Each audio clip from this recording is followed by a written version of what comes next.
In this video, I will discuss talk group alerting and how it is programmed into the G Series PPS for use in the G2 through G5 voice pager. Talk group alerting was the first and is the most reliable alerting method for the G2 through G5 pagers. It only relies on a voice message being received from a specific talk group, or what we like to call a paging talk group. This talk group is a talk group that is only transmitted on by the dispatch center.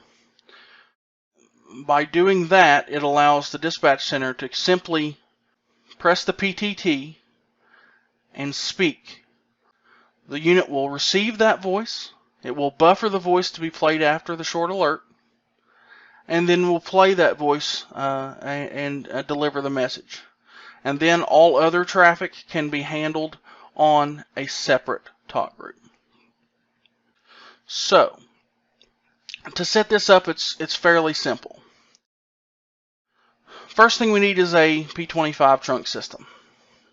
So I will go to tab 2, P25 trunking system setting. Now I have one created here. This is my local system with my local site. Now, once we have that configured, we will move on to tab 3 and ensure that we have a P25 trunking protocol enabled in this list. If there is not one, we click New and then select P25 Trunking, and then it will create one for us. Once we've done that, we can go to tab 5. Now this is where you add your talk group IDs. So this talk group ID I'm going to call Page. I want it to tone and vibrate. I want the alert tone to be tone 3 because that most closely mirrors the minuter tone that I'm used to.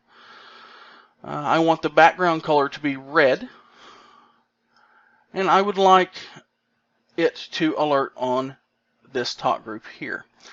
Now I'm going to add my traffic talk group.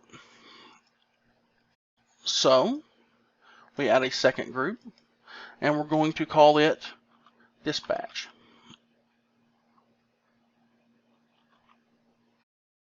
Now, with the dispatch talk group, I don't want any alert tone to be addressed, because anytime someone keys up or marks up on that talk group, the unit will alert. It will sound an audible alert.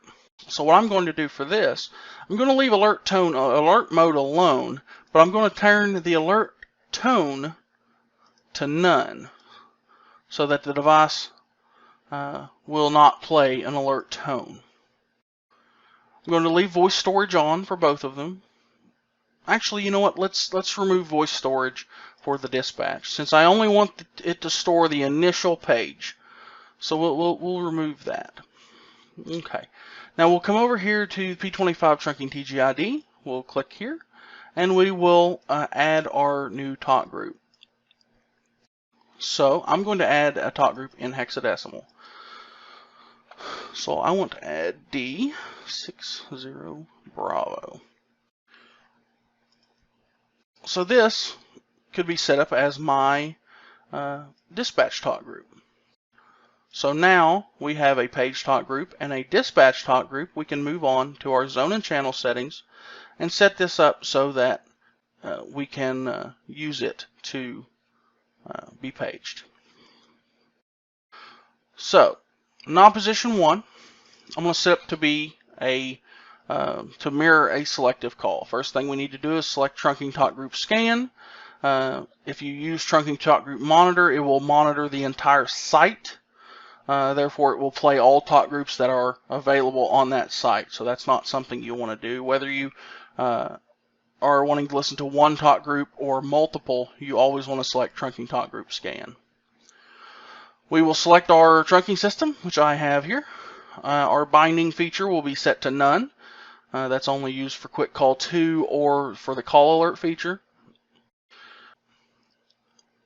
We can come down here and check our push to listen. Say I wanted this to be in a like a church mode.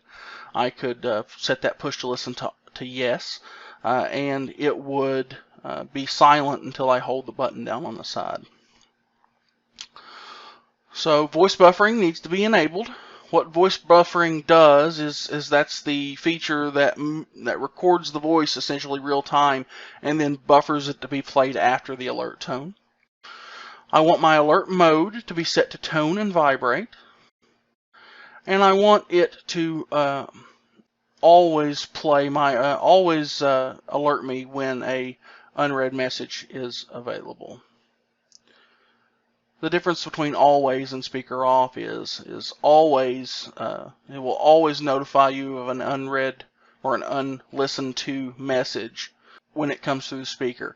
The speaker, if it's set to speaker off, it will only alert you that there is a unread message if the speaker was off at the time of the recording. So I want to set that to always. I've set to tone and vibrate. Now, what I can do here is I've moved Page from the talk group list to the priority talk group list because I want it to be prioritized over my normal traffic.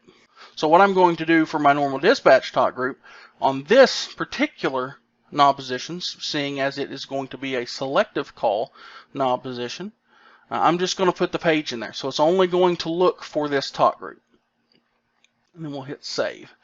Now, one great feature of the PPS is that I can go here, right click, hit copy, and paste. And it will make an exact copy from one to the other. So if I go into knob position 2, I can change this to page monitor or page mon, and then move down to my talk group list. And since I want to be able to hear all of the traffic on the dispatch talk group and still receive a page, I'm going to move the dispatch talk group from the left side to the non-priority talk group list.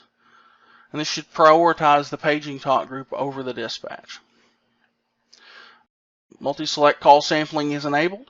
Multi-select call sampling is a feature that allows for the device to recognize when a multi-select is used in the system. Multi-select is where the dispatcher selects multiple talk groups and transmits all at the same time, and it creates what they call a super group. And the unit does support multi-select and Harris's simul-select.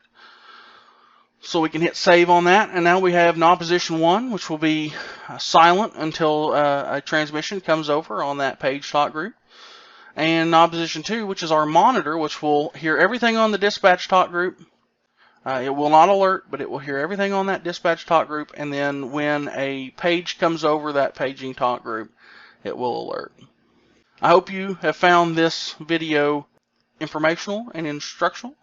I hope that you can use what you've learned here today to go forth, and I hope you have a great day.